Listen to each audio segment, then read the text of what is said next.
여러분 안녕하십니까? 제이군 목사입니다. 오늘 휴일이었는데 잘 보내셨는지요? 성경예언대학원에 오늘 강의를 듣게 하여 찾아주신 여러분을 진심으로 환영합니다. 오늘은 여러분이 기다리신 세 번째 강의 날입니다. 오늘 세 번째 강의의 주제는 우리 지난번에 계속하던 마태복음 24장과 다니엘서와의 상관관계 세 번째 시간이 되겠습니다. 먼저 우리 마태복음 23장 37절에 예수님께서 감람산에서 눈물을 흘리시며 하셨던 말씀을 다시 한번 읽겠습니다. 예루살렘아, 예루살렘아, 선자들을 죽이고 내게 파송된 자들을 돌로 치는 자여, 암탉의 그 새끼를 날개 아래 모음같이 내가 내 자녀를 몰이한 일이 몇 번이냐? 그러나 너희가 원치 아니하였도다. 보라, 너희 집이 황폐하여 버림바 되리라. 이 말씀은 당시에는 서기 70년에 예수님이 이 말씀 하실 때로부터 39년 후에 로마의 장군 타이터스에 의해서 멸망당할 예루살렘의 운명을 말씀하신 것이지만, 이 말씀 속에는 우리 다니엘서 1장에 바벨론의 왕 느부갓네살이 에워싸는 하나님의 거룩한 성전인 솔로몬의 성전이 무너질 때까지도 포함된 말씀입니다. 에레미야 25장 4절에 보면은 하나님께서는 마지막 남은 등불 남방 유다가 멸망하지 않도록 눈물의 선지자 에레미야를 보내셔서 얼마나 절규했습니까? 그런데 여호와께서 그 모든 종 선자를 너에게 보내시되 부지런히 보내셨으나 너희가 듣지 아니하였으며 귀를 기울여 들으려고도 아니하였도다. 여러분 어떻게 생각하십니까? 하나님이 선자를 보내시는데 귀를 기울여 들으려고도 하지 않았다. 이해가 되십니까? 그런데 이런 완악하고 강팍한 이 백성들의 마음이 사실은 저와 여러분의 마음입니다. 우리도 얼마나 자주 우리를 향하여 예수하시는 성령의 음성을 거절하고 하나님의 성령께서 또 성경 말씀을 통하여 선자의 글을 통하여 우리에게 말씀하실 때 우리가 들으려고도 하지 아니한 경험들이 얼마나 많습니까? 자, 이제 이 분열 왕국의 흥망성쇠와 선자들, 우리 이 도표를 잠깐 다시 한번 좀 보겠습니다. 여러분, 지금 통일 왕국이 분열이 되면서 저 위에 북방 이스라엘의 왕들 19명, 하얀색은 다 악한 왕들입니다. 아래에 남방 유다의 20명의 왕들, 하얀색은 다 사악한 왕들입니다. 자, 북방 이스라엘에는 선한 왕이 하나도 없고 남방 유다에는 한 8명 있죠. 그런데 그 중에서도 타협한 왕을 빼면은 몇 명 되지는 않습니다. 자, 이렇게 하나님께서 엘리야와 엘리사, 아모스, 요나, 호세아 이런 위대한 선자들을 보내시면서 북방 이스라엘의 멸망을 막으려고 했지만 결국 주전 722년에 아수르에 의해서 멸망을 당합니다. 이 남방 유다의 등불을 꺼지지 않게 하기 위해서 하나님께서 요엘과 이사야와 미가와 에레미야, 스바냐, 하박국 여러 선자들을 계속 보냈지만은 우리가 잘 아는 것처럼 바벨론에 의해서 주전 586년에 완전히 초토화되고 멸망을 당하는 운명을 맞게 됩니다. 그리고 그들은 바벨론으로 포로를 끌려가고 그들은 세계 각국으로 흩어지게 됩니다. 그리고 70여 년의 참으로 비참한 포로 생활을 하게 됩니다. 그 후에 하나님께서는 이들을 어떻게든 고국으로 돌려보내시고 또 무너지고 황폐한 성전을 회복하시기 위하여 에스라와 느헤미야 그리고 스룹바벨 이런 위대한 선지자와 하나님의 종들을 통하여 하나님의 성전을 중건하고 재건하시는 그런 역사를 우리가 성경에서 볼 수가 있습니다. 에레미야 35장 15절에는 나도 내 중 모든 선자를 너에게 보내고 부지런히 보내며 이르기를 너희는 이제 각기 악한 길에서 돌이켜 행위를 고치고 다른 신을 쫓아 그를 섬기지 말라. 그리하면 너희가 너희와 너희 선조에게 준 이 땅에 거하리라 하여도 너희가 귀를 기울이지 아니하며 나를 듣지 아니하였느니라 라고 말씀하고 있습니다. 우리가 역대기상하나 열왕기상하 그 밖의 선지서를 읽어보면 정말 지긋지긋하게도 말을 듣지 않습니다. 어떻게 저럴 수 있을까? 나 같으면 안 그럴 것 같은데. 그런데 분명한 것은 여러분과 저도 하나님의 성령이 거하시는 거룩한 성전인 우리의 몸된 성전과 영혼의 성소를 얼마나 자주 더럽히고 세속적인 것들로 가득 채워놓고 그것들을 멀리하라, 우상을 버려라, 탐심을 버려라, 남을 미워하지 마라, 남하고 다투지 마라, 남을 증오하지 마라, 이런 말씀을 얼마나 우리가 자주 듣지 아니하고 또 그런 말씀에 귀를 기울이지 않는 완악함을 보였습니까? 우리는 하나님께서 이 이스라엘 백성들의 패망의 역사, 성전 파괴의 역사를 보면서 바울이 고린도전서에 말씀하신 것처럼 우리를 위한 경계로 기록된 말씀임을 깨달아야 됩니다. 드디어 다니엘서 1장 1절에 이렇게 선자들의 끈질긴 애수에도 불구하고 하나님 말씀에 귀를 기울이지 않냐고 불순종한 이들에게 유다왕 여호야김이 위에 있은 지 3년에 바벨론 왕 느부갓네살이 예루살렘에 이르러 그것을 에워쌌더니 비극적인 장면이라고 제가 지난번에 분명히 말씀드렸습니다. 하나님의 성전이 거룩한 성이 원수들에게 에워싸인다. 포위된다. 공격을 당한다. 침공을 당한다. 침략을 당한다. 그리고 불에 태워지고 무너지고 멸망당하는 이 모든 것들은 하나님 말씀에 불순종한 열매인 것입니다. 자, 바벨론에 의해서 남방 유다가 멸망한 그 시기를 보면은 3번입니다. 주전 605년 1차 침공, 느부갓네살이 즉위한 그 원년에 예루살렘을 침공해가지고 요야김과 다니엘과 사드락과 메섹과 아벳느고와 같은 이런 귀족들, 이런 사람들을 다 잡아갔습니다.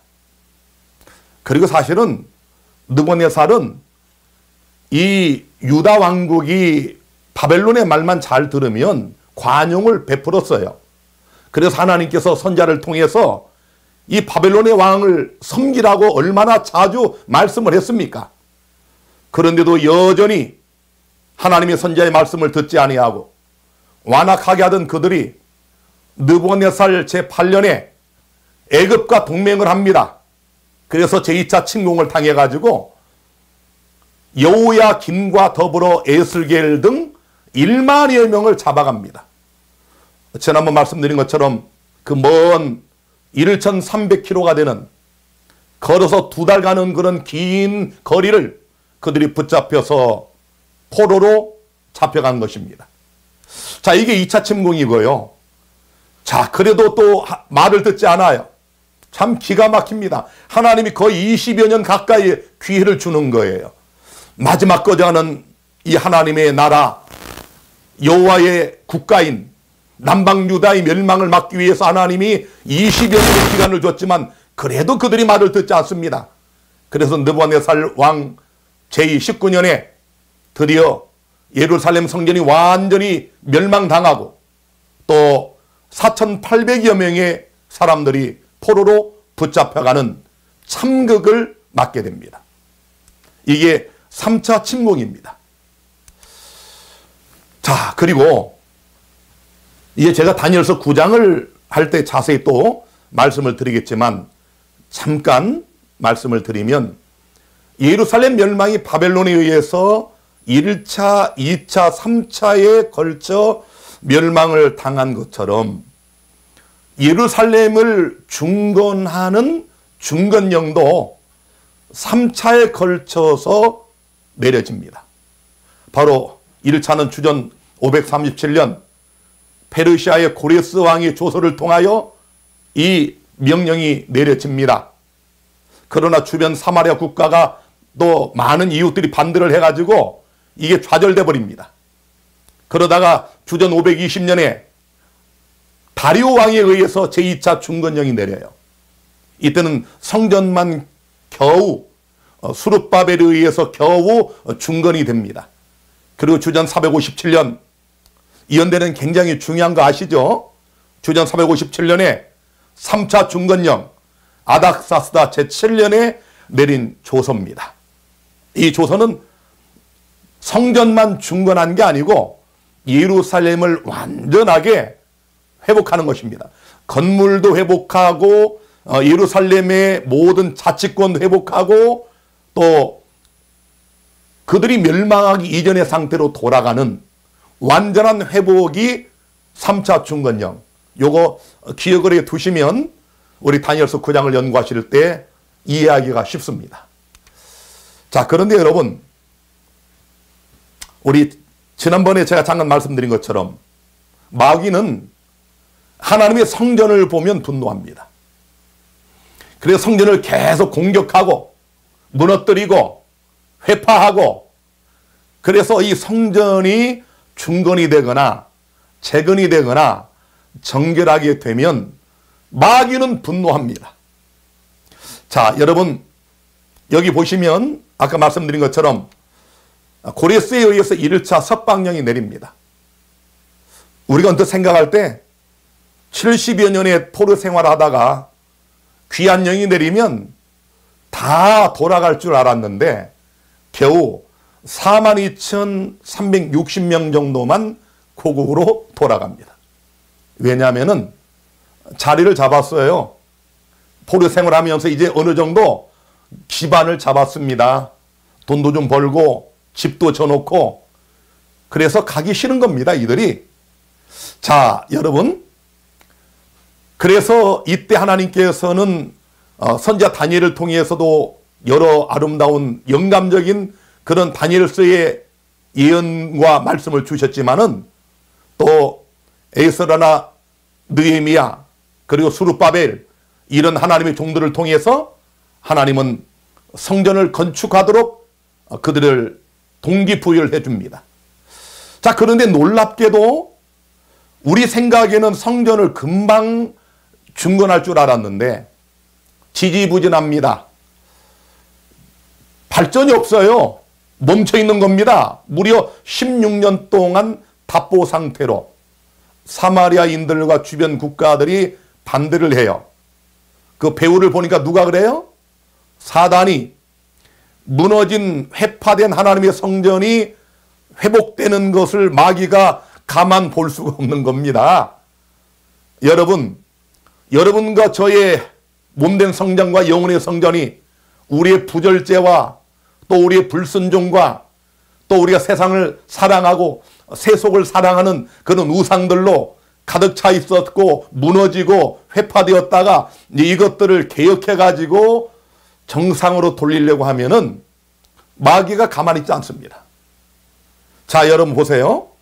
그래서 하나님께서 다리우스 왕을 통해서 제2차 석방령을 520년 주전 520년에 다시 내립니다. 자, 여러분, 그런데 여기 우리가 주목할 게 하나 있습니다. 에스더가 등장을 해요. 다니엘서에 언급되어 있는 아수에로.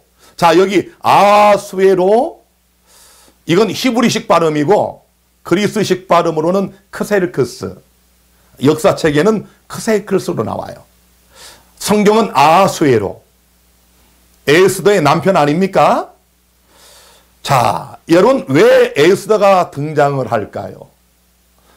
자, 1차 석방령을 내려서 하나님의 성전을 건축하려고 했지만 주변 국가의 반대로, 이웃들의 반대로, 마귀의 회방으로 답보 상태로 15년, 16년이 지나갑니다. 하나님께서 또 2차 석방령을 내려서 사람들을 보내면서 이제 하나님의 성전을 건축하려고 하는데, 중요한 것은 여러분 3차 중건령 중요하다고 그랬죠. 457년 뭡니까? 이 다니엘서의 사중평행 구조, 사막 드라마의 예언 중에 가장 중요한 엑기스, 다니엘서 9장, 8장 9장, 2300주야에 대한 하나님께서 인류를 구원하시는 구속의 역사적인 시간표, 바로 2300주야가 시작되는 중대한 이제 그 기간이 다가옵니다. 이미 하나님은 주전 538년에 선지자 다니엘을 통하여 다니엘이 회개하고 그 죄를 자복하고 하나님 앞에 기도할 때 하나님이 가브리엘 천사를 보내서 다니엘서 8장의 그 비밀을 이제 설명을 하는데 다니엘은 깨닫지 못하지요. 자, 여러분, 그래서 마귀는 선지자 다니엘을 어떻게 합니까? 사자굴에 집어넣어 죽이려고 합니다. 여러분 잘 보세요. 하나님의 성전이 회복이 되려고 하고 3차 중건령이 내리면 이제 성소가 정결해지리라고 하는 의미심장한 예언을 이미 주셨어요. 마귀가 들었습니다. 그래서 마귀는 이 놀라운 환상, 계시를 본 다니엘을 죽이려고 합니다. 지금 다니엘도 깨닫지 못하지만 마귀도 그 당시 말은 2300주야가 뭔지 몰라요. 그런데 어쨌든 간에 이렇게 하나님의 성전을 회파하고 하나님 백성들을 괴롭히고 진리를 땅에 던지고 이런 엄청난 사단의 일들이 언제 끝나느냐는 질문에 2300주야까지니.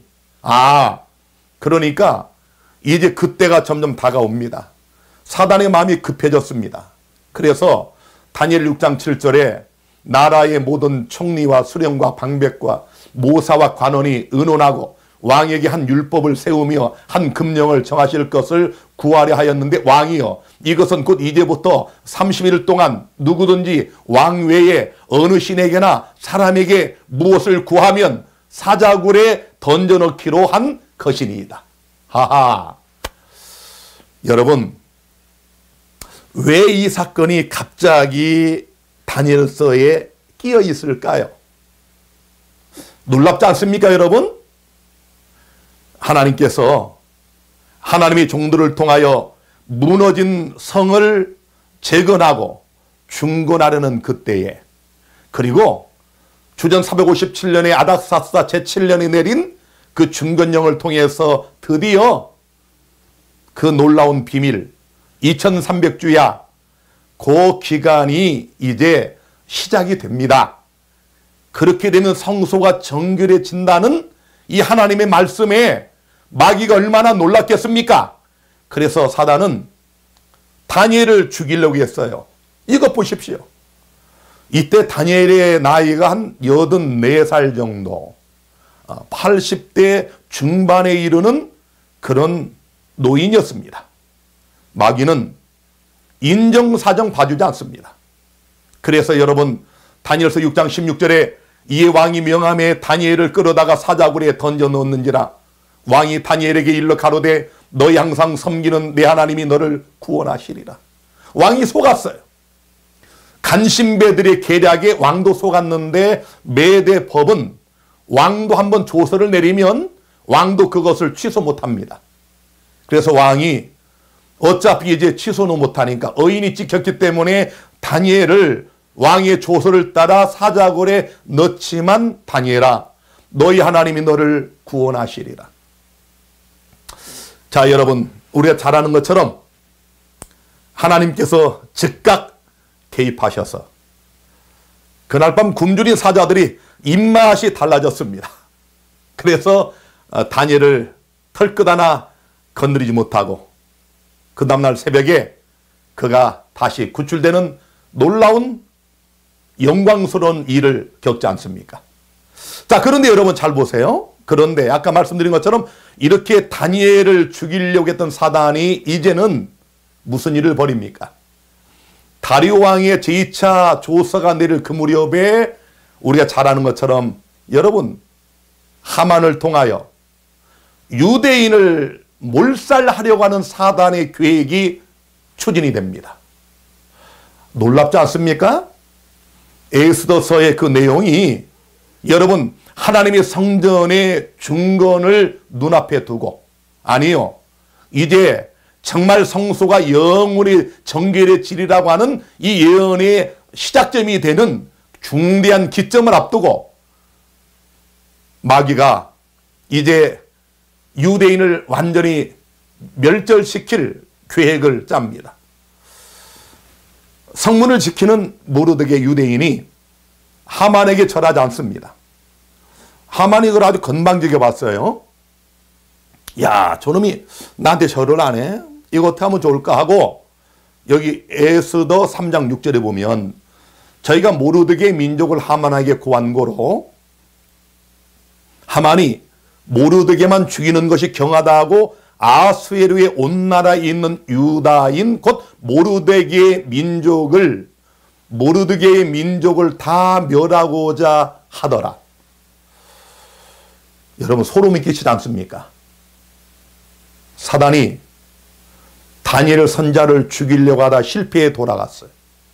그랬더니 모르드게만 죽이려고 하다가 모르드게의 민족인 유대인을 다 멸하려고 하는 계획을 수립하고 진행을 합니다.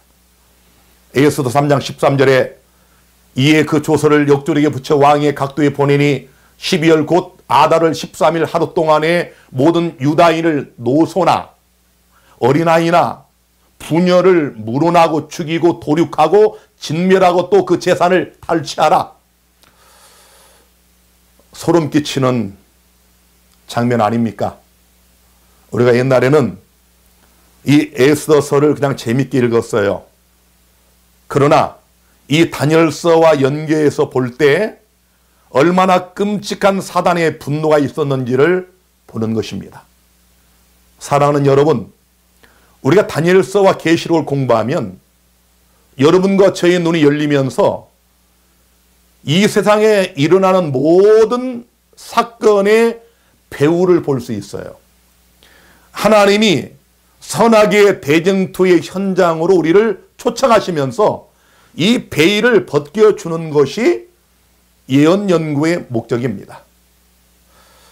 자, 여러분, 누구를 죽입니까? 어린아이까지. 자, 이것이 작게 보면 그 당시에 포로로 끌려와 있었던 유대인을 다 죽이는 것이지만 우리가 이것을 넓게 보면은 역사의 마지막에 사단이 분노하여 돌아가서 여자의 남은 자손, 곧 하나님의 계명과 예수의 증거를 가진 자들로 더불어 싸우려고 바다 모리에 섰더라. 유대인을 전멸하면 성전 재건도 무너지지만 이 유대인을 통하여 오시는 메시아의 숨통을 끊어버리는 겁니다. 왜냐하면 하나님께서 다니엘서 9장에 다니엘에게 주신 그 놀라운 8장 2300주야와 9장의 2300주야를 해석해 주는 9장의 내용을 보면은 여러분 거기에 메시아가 나오잖아요. 기름 부음 받은 자가 일어나기까지 메시아가 나온다는 것입니다. 마귀가 분노하는 겁니다. 그래서 유대인의 숨통을 끊어버려서 메시아를 오지 못하도록 유대인을 다 죽여버려서 성전 재건을 못하도록 바로 여기 하만을 통한 하나님 백성들을 향한 분노는 이제 역사의 마지막에 특별히 지금 마지막 세대에 살고 있는 여자의 남은 자손인 여러분과 나를 위한 분노로 잠시 후에 역사적 사건으로 우리에게 다가옵니다. 매매를 금지하고 그래서 짐승이 우상에 경배하지 아니하고 짐승의 피를 받지 않으면 죽입니다. 하나님의 남은 백성들을 멸절하려는 마지막 카드, 바로 그 리허설이 여기 하만을 통하여 모르드게와 유대인 모든 민족을 어린아이까지 다 죽이려고 했던 이 사건을 통해 우리에게 보여졌습니다. 하나님은 이때를 위하여 에스더를 준비하셨어요. 에스더가 이 사실을 깨닫고 에스더 4장 16절에 나도 나의 시녀로 더불어 이렇게 금식한 후에, 백성들에게 다 금식하라고 합니다. 그리고 자기도 금식하고 규례를 어기고, 이 규례 어기면 죽습니다. 그런데 규례를 어기고 왕에게 나아가리니 죽음은 죽으리이다. 여러분 아시죠? 이 에스더가 어떻게 왕후가 됐습니까? 아하수에로의 왕후가 술판을 벌이고 신나게 노는데 왕이 취기에 자기 부인을 자랑하고자 불렀는데, 그 왕비가 생각할 때, 왕후가 생각할 때 그런 자리에 여자로서 나가는 것은 매춘분하는 일이라고 생각을 했기 때문에 나가지 않았어요. 그래서 폐위됐습니다. 그런데 이제 에스더가 죽으면 죽으리라 결심을 하고 왕 앞에 나가게 되지요. 자, 여기 에스더 1장 1절에 보면은 이 일은 아하수에로 왕 때에 된 것이니, 아하수에로는 인도로 구수까지 127도를 치리하는 왕이라. 여기 지도를 보시면은 여러분, 여기 이 광활한 모든 지역이 아시아와 유럽과 아프리카를 통틀어 모든 것들이 바로 그 당시에 크셀크스, 이 아하수리 왕이 지배하던 영토입니다. 엄청나죠? 자, 이 페르시아 제국 양들을 보면은 저 고레스 대왕 위에도 있고 마지막 아닥사스다 밑에도 있어요. 그러나 성경과 연계된 왕들을 중심으로 제가 잠깐 말씀드리면, 고레스 대왕 아시죠? 바벨론을 무너뜨리고 페르시아의 국부로 등장한 바로 고레스, 그 다음에 캄비세스 2세, 그리고 그 다음은 바르디아 혹은 스메르디스인데, 제가 나중에 이제 또 다니엘서를 공부할 자세히 그 역사를 설명하겠지만, 바로 이 사람이 그 스메르디스를 자칭하고 나와가지고 왕이 됐지만 7개월 만에 이제 또 죽임을 당합니다.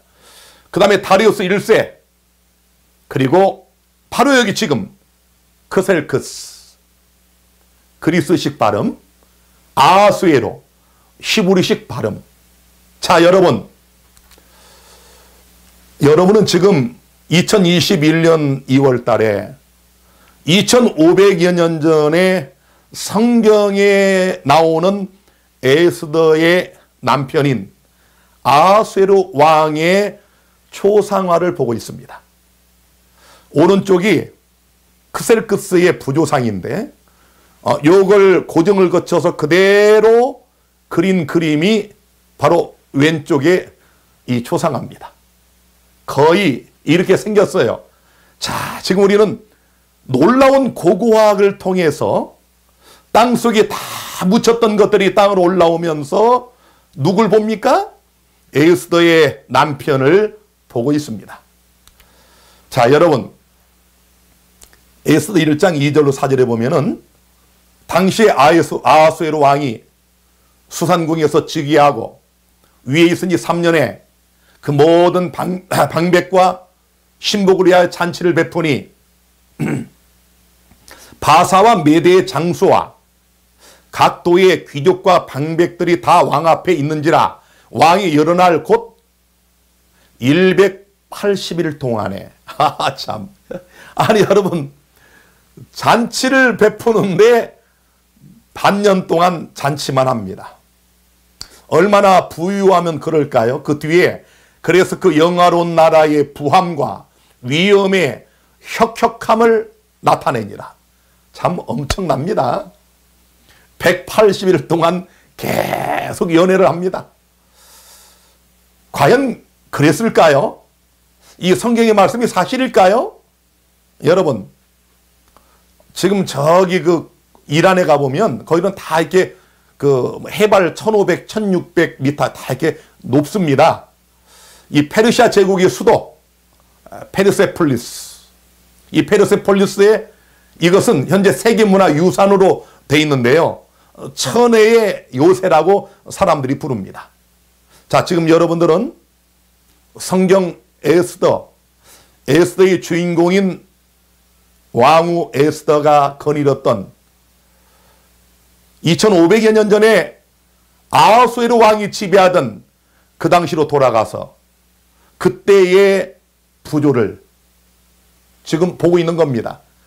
자, 여러분, 이게 땅속에 묻혔던 것들을 다 지금 이렇게 파내가지고 지금 봐도 참 기가 막히지 않습니까? 자, 지금 봐도 이게 다 무너지고 황폐된 그곳을 이렇게 좀 복원시켜가지고 이렇게 했는데요. 아, 얼마나 호화스럽고 장엄하고 영광스러웠는지가 이게 한눈에 보여지지 않습니까? 바로 이것이 그 수도 페르세폴리스의 아하수에로 왕궁의 입구입니다.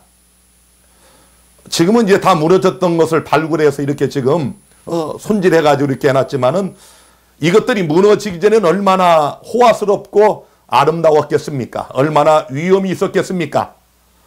자, 이곳으로 아마 에스더도 왔다 갔다 드나들었을 것입니다. 모르드게가 아마 이쪽 근처 어디에서 아마 수문장을 했을지도 모릅니다. 놀라운 사실은 이 페르세폴리스의 그 현장을 가보니까 한 100개의 기둥이 있는 홀이 있어요. 여러분, 여기 현대학자들이 계산을 해보니까요, 이 페르세폴리스에 있는 아하수에로 왕이 연애를 즐기던 이 홀에 1만 명 이상이 들어간답니다. 놀랍지 않습니까? 1000명도 아니고 1만 명. 1만 명 엄청 많은 겁니다. 1만 명이 들어가는 그런 연회장을 갖추고 있었던 나라. 성경의 기록이 얼마나 정확합니까? 하만이 유대인과 모르드기를 다 죽이려고 할 때 하나님께서 에스더를 예비하셔서, 자, 내가 죽으면 죽으리라, 내가 규례를 어기 왕에게 나아가리라. 드디어 왕이 손을 내밀고 그를 맞아 드립니다. 자, 그리고 드디어 우리가 잘 아는 것처럼 이 에스더가 지혜를 짜가지고 하만을 초청해가지고 이 하만이 그런 모략을 짜서 자신의 민족을 다 죽이려겠던 음모를 다 왕 앞에서 그가 폭로합니다. 이때 하만은 제발 나를 살려달라고 액을 복걸하지만 유대인을 죽이고 모르드게를 매달아 죽이려겠던 그 나무에 하만이 달려 죽는 수모와 그런 끔찍한 최후를 우리가 성경에서 볼 수 있습니다. 여러분, 여자의 남은 자손인 우리들에게 사단은 분노하지요. 그래서 잠시 후에 짐승의 표와 또 짐승의 우상에게 경배하지 않고 그것들에게 순응하지 않는 우리를 마귀가, 사단이 분노하여 매매를 금지시키고 죽이려고 하지만 사라는 여러분, 리허설을 통해 보여주셨어요. 결국 우리가 아닌 사단이 영원히 유황불을 통하여 멸절되고 소멸될 것입니다. 하만의 마지막 운명은 사단의 마지막 운명을 우리에게 리허설로 보여주신 것입니다. 자, 그러면 이제 우리 바벨론 등장의 역사적 배경을 좀 살펴보겠습니다. 여러분, 이거 굉장히 중요합니다. 제가 지금 이런 식으로 이 성경예언대학원 강의를 하는 이유가 있어요. 우리가 왜 예언을 연구할까? 하나님의 살아계심을 알기 위해서 한다. 뭐 이런 얘기를 우리가 자주 들었는데, 이제 여러분들은 단순히 학습 과정으로 듣는 게 아니고 이런 상세한 역사적 고고학적 배경을 통해서 하나님의 살아계신 것을 여러분이 체험을 하는 겁니다. 아, 성경은 이래서 하나님 말씀이구나. 아, 그래서 조사심판이 있구나. 아, 그래서 야곱의 환란이 있구나. 그래서 짐승의 표가 내리는구나. 그래서 짐승의 우상이 세워지고 그것에게 경배하는 그 예언이 성취가 되는구나. 재림이 있구나. 부활이 있구나. 영생이 있구나. 이것을 여러분은 이번에 48강 예언 강의를 통해서 직접 체험하시게 될 것입니다. 자, 이 지도를 보시면은 우리가 이 다니엘서의 역사적 배경을 알려면 수메르 문명을 알아야 됩니다. 인류 최초의 문명입니다. 이 수메르 문명은 제가 지난번에 잠깐 말씀을 드린 것처럼 메소포타미아 이 지역, 유프라데스 강과 티그리스 강을 그 줄기를 중심으로 한 비옥한 이 지역을 중심으로 한 바로 이곳. 이게 인류 최초의 문명이거든요. 여기서부터 여러분 바벨론을 거치고 아시리아, 그 다음에 남쪽으로 이집트, 그리고 지중해를 건너서 또 히타이트와 그리스까지 온 세계에 이 수메르 문명이 퍼져나갑니다. 우리가 일반적으로 세계 4대 문명 아시죠? 여러분, 우리 중국의 황한 문명, 인도의 인더스 문명, 이집트의 나일강을 중심으로 한 이집트 문명, 그리고 지금 우리가 공부하는 메소포타미아 문명은 바로 수메르 문명에서부터 시작이 됩니다. 자, 여러분, 지금 지도로 보시면은 이렇게 예루살렘이 여기 있고요. 오른쪽에 이라크. 옛날 우리 이라크 전쟁 90년도인가요? 자, 미국의 부시가 공격을 해가지고 사담 후세인 그때 망하지 않습니까? 그 이라크, 거기에 바그다드 이쪽 부분, 쿠웨이트가 있는 이쪽 부분이 바로 수메르 문명의 발상지입니다.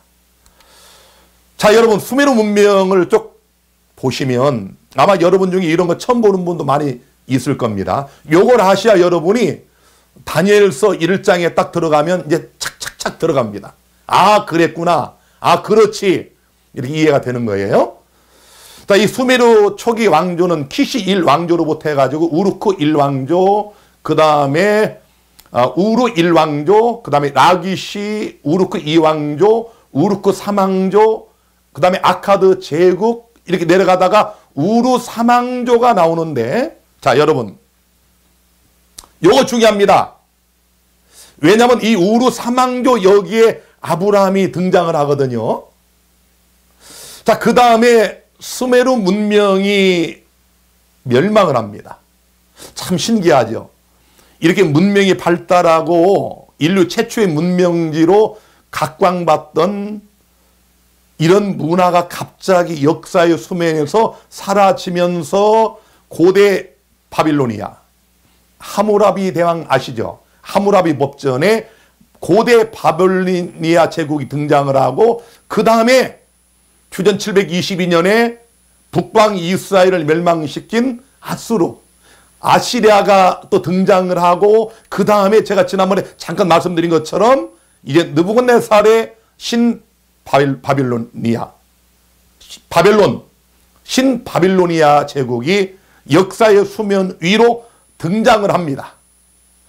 자, 여러분, 이제 여러분은 이제 놀라운 사실을 하나 알게 되시게 될 겁니다. 오늘 창세기 15장 5절로 7절에 보니까 그를 이끌고 밖으로 나가 가라사대, 하나님이 아브라함을 데리고 나가셔서 아브라함아, 하늘을 우러러 무뼈를 셀 수 있나 보라. 그리고 또 아브라함이 말씀하시기를 내 자손이 이와 같으리라. 또 그에게 이르시되 나는 이 땅을 내게 주어 업을 삼게 하려고 너를 갈대아 우르에서 이끌어낸 여호와로라. 여러분, 우리 아브라함 얘기 재밌게 읽었죠? 근데 아브라함이 하나님의 부르심을 받고 갈대아 우르를 떠났다. 우리 잘 알고 있지 않습니까? 참. 여러분, 아브라함의 식솔이 한 1,000명 정도 됐거든요. 1,000명의 식솔을 거느린 아브라함이 고향 갈대아 우르를 떠났다는 것을 여러분은 어느 정도로 상상을 하셨습니까? 박진아 목사가 여기 우리 우리 어르신들 환우들하고 직원들 하면 200여 명 되는데 제가 이 안성 이 갈전리를 떠난다? 지금 그런 정도로 생각하시면 큰 오산입니다. 저는 이런 역사를 공부하면서 다니엘을 다시 한번 존경하게 됐습니다. 이 사람이 단순하게 몇 번의 실수도 있었지만 나중에 그 아들 이삭을 모리아 산에 하나님 앞에 드렸다. 이런 정도 때문에 훌륭한 사람이 아니에요. 자, 이제 하나씩 보겠습니다.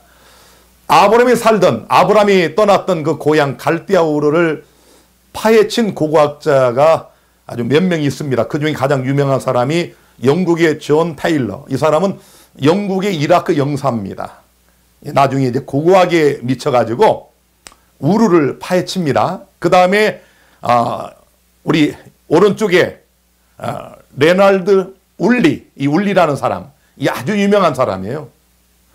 우리 왼쪽에 보면 그 이집트 문명의 고고학자로는 페트리가 유명하고 이 메소포타미아 그 우르 쪽에 그쪽의 문명은 바로 울리 박사가 거의 전문가입니다. 최고의 고고학자예요. 자, 여러분 여기 한 기사를 보면은 자, 레날드 울리가 누구냐? 그는 고대 세계의 발견자다. 탐구자다, 탐험자다 이렇게 이야기를 하면서 자, 이 사람이 누구냐면 울리는 1888년부터 1960년까지 삶을 살았고 영국의 고고학자다. 그리고 그의 고대 문화에 대한 고대 문명에 대한 그의 발견들은 세계의 이목을 집중시켰다. 세계의 관심을 끌었다. 뭐 이렇게 기록이 돼 있고요. 그 밑에 제가 좀 읽어보니까 이 사람은 11 형제 중에 가운데로 태어나가지고 이름이 울리인데 이 울리라고 하는 그 영어 발음을 잘못하면은 그 양털, 이 털복숭이 뭐 이런 의미가 있어가지고 아이들 학교에 가면은 털복숭이 양이라고 이렇게 별명을 붙이면서 놀렸다는 그 재미있는 얘기도 그 아래에 써 있습니다. 자, 이 울리 박사가 얼마나 열심히 이 메소포타미아, 특별히 그 우르 쪽에 그 유적지를 파헤쳤는지 그 공로가 인정이 돼가지고 영국 여왕으로부터 영국 기사 자기를 수여받아가지고 경이라고 불려지는 그런 위대한 고고학자입니다. 자, 여러분 지금 우리가 이렇게 땅을 판 걸 보는데 이 고고학자들이 유적지를 팔 때는 삽이나 포크레인으로 안 합니다. 참 이렇게 붓질하면서 파요. 저 정도 깊이로 저걸 팠다는 것은 엄청나죠. 거기 오른쪽에 한 사람이 총을 들고 지키고 있습니다. 재미있는 것은 이 울리 박사나 또 테일러가 유적지를 팔 때 그 인근에 수천 명의 인부들을 데려다가 땅을 파는데 그것도 금고 같은 게 나오면 훔쳐가요. 그래서 저렇게 또 철통 같은 그런 보안장치를 마련해서 지키기도 했다는 재미있는 일화가 있습니다. 자, 그런데 아까 말씀드린 영국의 영사인 테일러가 1854년에 바벨론의 신전에서 비문을 하나 발견하게 됩니다. 비문. 자, 지금 현재 대형 박물관에 있는데요. 이것이 나보니두스의 실린더, 원통형 그런 말이죠. 자, 이게 뭘까요? 놀랍게도 이 나보니두스의 실린더에는 신바빌로니아 왕국의 마지막 왕은 나보니두스다. 이렇게 기록이 되어 있습니다. 그래서 이 고고학 초기에 많은 비평가들이 이것 봐라, 성경은 가짜다. 아니 성경 다니엘서 5장 30절에 보면은 여기 그날 밤에 갈대 왕 벨사살이 죽임을 당하였고 이 바벨론의 마지막 왕을 성경은 벨사살이라고 기록하고 있지만 이것 봐라, 나보니두스가 바벨론의 마지막 왕이다. 메데 페르시아의 연합군인, 그래서 이 고레스에게 멸망당한 마지막 왕은 나보니두스지 성경이 말하는 벨사살이 아니다. 성경은 가짜다. 그런데 여러분, 이 문자들을 잘 해독을 하면서 비밀이 풀립니다. 거기에 이렇게 쓰여져 있습니다. 바벨론의 왕인 나 곧 나보니두스가 신에게 말하는 거예요. 말뚝신에게 당신께 죄를 짓지 않도록 해 주소서. 그리고 나의 장남인 벨사살의 마음에 당신에 대한 경외심이 있게 하소서. 참 놀라운 사실인데요. 여러분, 고고학자들에 의해서 땅속에서 이걸 끄집어내 보니까 거기에 놀랍게도 바벨론의 마지막 왕은 나보니두스인데 그의 장남이 벨사살이다. 벨사살의 이름이 나옵니다. 더 놀라운 것은 나보니두스의 섭한 연대기가 발견이 되고 그 문자가 해독이 되면서부터 비밀이 풀렸습니다. 여기에 이런 기록이 있습니다. 그는 나보니두스는 진영을 가장 나이 많은 아들 맏아들에게 맡겼으며 그 맏아들은 벨사살이라고 아까 실린더에 써 있죠. 전국 각지에 있는 군대에게 그의 명령을 따르도록 지시하였다. 그는 모든 것을 맡기고 왕권을 그에게 위탁한 다음 그 자신은 긴 원정길에 올랐으며 아카드의 군대는 그와 함께 진군하였다. 그는 서쪽에 있는 대마로 향하였다. 북부 아라비아의 테마. 나보니두스는 거기에 원정 가서 10년을 넘게 머뭅니다. 그리고 그가 정복한 바벨론은 장남인 누구에게? 벨사살에게 모든 권한을 위임하고 떠났다는 사실입니다. 놀랍지 않습니까? 더 놀라운 사실이 있어요. 다니엘 5장 16절에 멸망하는 그 마지막 날에 잔치를 벌이는데 여러분 벽에 하나님이 글씨를 쓰시죠. 메네 데겔 우바르신 바라보니 부족하다. 너의 운명은 끝났다. 다니엘 선지자가 해석을 하죠. 자, 그때 이 벨사살이 다니엘에게 이렇게 말합니다. 내가 네게 대하여 들은즉 너는 해석을 잘하고 의문을 파한다 하도다. 그런즉 이제 내가 이 글을 읽고 그 해석을 내게 알게 하면 너에게 자주옷을 입히고 금사슬을 내 목에 들이우고 너로 나라의 셋째 치리자를 삼으리라. 아, 여러분 눈치를 채셨습니까? 아니 그냥 왕이 야, 너 정말 대단하다. 너 잘했다 하고 자, 내가 너 이거 맞춰주면 이걸 알게 해주면 이 글자를 해석해서 나에게 알게 해주면 내가 내 다음 둘째 자리 주마. 이렇게 하는 게 정상인데 왜 셋째 치리자를 삼으리라 했을까요? 그리고 실제로 해석한 다음에 셋째 치리자로 그가 반포합니다. 왜 그랬을까요? 테마로 원정을 떠난 그의 아버지 나보니두스, 그 다음에 모든 권한을 가지고 바벨론을 지배하고 있는 자신, 그리고 셋째 자리는 다니엘. 놀랍지 않습니까? 성경이 이런 책입니다. 여러분 부활을 믿지 못하십니까? 아니 사람이 죽으면 그만이지 어떻게 죽어서 화장했는데 살아나? 예.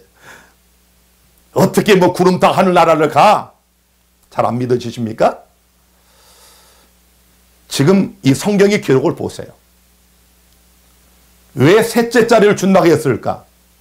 땅에서 유적지에서 유물을 파서 보니까 그 답이 나와요. 성경이 이런 책입니다. 그러므로 부활 분명히 있습니다. 부활의 근거로 우리 예수님이 죽은 자 가운데 살아나셨어요. 자, 시간이 다 돼가는데요. 제가 얼른 하나만 더 하고 마치겠습니다. 성경의 기록들을 우리가 정말 믿을 수 있을까? 예수 믿으면 구원을 준다. 침례를 받으면 그리스도로 옷 입혀주신다. 예수 믿고 침례를 받으면 새로운 피조물이 된다. 우리가 우리 죄를 자복하면 하나님이 깨끗하게 용서해 주신다. 믿어지십니까? 누가복음 19장 40절에 보면은 예수님이 의미심장한 말씀을 하셔요. 예루살렘을 입성하실 때 많은 군중이 모여서 호산나 찬양을 부를 때 유대 지도자들이 막 시기 질투가 나가지고 어쩔 줄 몰라 할 때 예수님이 가라사대 내가 너에게 말하노니 만일 이 사람들이 잠잠하면 돌들이 소리 지르리라. 여러분, 왜 하나님께서 19세기에 갑자기 고고학자들을 일으키셔서 땅속의 유물을 세상 밖으로 끄집어 냈을까요? 고고학자로 명성을 떨친 올브라이트 박사는 고고학이 실제로 구약 성경의 역사를 증명하고 있음을 부인할 수 없다라고 선언을 했습니다. 자, 요것만 하고 제가 마치겠습니다. 오늘 시간이 다 됐는데요. 요거 참 중요한 문제라 요거 하나만 더 하겠습니다. 성경적 마지막 때를 전후한 사단의 광분의 역사를 보세요.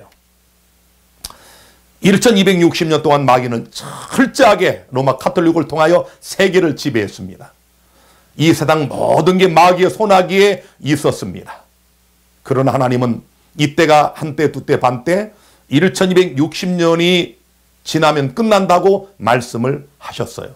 이게 다니엘서 7장 25절에 말씀한 정한때입니다. 이 정한때는 1798년에 피우스 6세 교황이 나폴레옹이 부하 장군에게 잡혀가면서 막을 내리게 되지만 하나님은 이 지긋지긋한 1260년의 중세 암흑기를 빨리 끝내시기 위하여 그날을 감하시기 위하여 1517년에 말틴 루터를 일으키셔서 종교개혁을 하게 됩니다. 자, 그런데 이 종교개혁 이후의 세상은 문해의 부흥과 르네상스라고 하는 이성을 앞세운 합리주의로 치닫게 됩니다. 이 무슨 말인가 하면은 1000년이 넘는 세월 동안 로마 카톨릭 교회에게 지긋지긋하게 당한 민중이 이거 버리자. 이제 우리 좀 뭔가 좀 따져보고 이성적으로 판단하자 해서 나온 게 문해의 부흥 르네상스입니다. 자, 그 후에 장 오스트럭 1776년, 벨하우젠 1844년 이런 고등 비평, 문학 비평가들이 출몰합니다. 성경을 이제 딱 도마에 올려놓고 난도질하는 겁니다. 자, 벨사살 없다. 느부갓네살 가짜다. 성경은 가짜다. 자, 이런 자들이 나타나기 시작하면서 1844년에는 초인주의 철학자 신은 죽었다라고 주창한 니체가 태어납니다. 칼마스가 1848년에 무신론인 공산주의를 선언합니다. 1859년에 찰스 다윈이 진화론을 가지고 세상에 나옵니다. 자, 이렇게 해서 여러분, 종교개혁을 통해서 뭔가 새로운 것을 하나님께서 추진하려고 할 때 마귀는 이렇게 종교적으로, 철학적으로, 정치적으로, 과학적으로 완전하게 성경을 에워쌉니다. 자, 그러면서 하나님은 어떻게 대응하십니까? 드디어 2300주야 예언을 개봉시키셔서 1844년 마지막 때가 왔다는 사실을 알리게 되면서 새천사의 기별을 선포합니다. 사단은 창조주를 부정하고 하나님은 죽었다고 말하고 성경은 믿을 수 없는 가짜라고 말하는 이들에게 맞서서 땅과 바다와 물들의 근원을 만드신 창조주를 기억하라. 그래서 나라와 백성과 족속과 방언에게 전할 새천사의 기별을 온 세상에 전파하면서 하나님을 두려워하라. 창조주를 두려워하라. 그리고 창조주에게 경배하라고 하는 이 놀라운 기별을 전하시면서 그 다음 과학적으로 멘델의 유전법칙을 1865년에 발표하시면서 진화론에 대응을 하시고 드디어 아르케올로지 고고학을 일으키셔요. 야, 여러분, 제가 또 그 다음에 하고 싶은 얘기가 엄청난데 오늘 시간이 벌써 지났습니다. 다음 시간을 기대해 주시면 더 놀라운 말씀들을 여러분이 접하시게 됩니다. 오늘 여러분은 무엇을 느끼셨습니까? 하나님 말씀은 고고학을 통해서 역사적으로 정확하다는 사실을 이미 만천하에 증명을 했습니다. 우리가 이러한 역사적 배경을 자세히 공부하는 이유가 뭡니까? 이렇기 때문에 다니엘서 2장에 말씀한 영원하고 영원한 하나님의 나라도 반드시 온다. 다니엘서 7장에 말씀한 하늘의 왕자가 놓이고 이 땅의 모든 사람을 책을 펴놓고 심판하는 조사 심판도 역사적 사건으로 진행된다. 다니엘서 8장과 9장에 말씀한 것처럼 2300주야가 끝나는 그때로부터 드디어 대속죄일이 시작이 되고 예수님의 마지막 중보사역이 진행이 되고 온 우주의 죄악의 흔적조차 없애버리는 진정한 성소 정결도 이루어진다. 여러분, 성경이 이런 책입니다. 아무쪼록 오늘 이 밤 하나님이 우리에게 주신 이 제3강의 말씀을 마음에 새기시면서 우리 주님 오시는 그날까지 하나님의 계명을 지키며 예수의 증거를 가진 여자의 남은 자손으로 예수 믿음을 끝까지 지키시는 저와 여러분이 되기를 간절히 바라면서 오늘 세 번째 강의 여기서 마치겠습니다. 여러분 감사합니다. 평안한 밤 되시기를 바랍니다.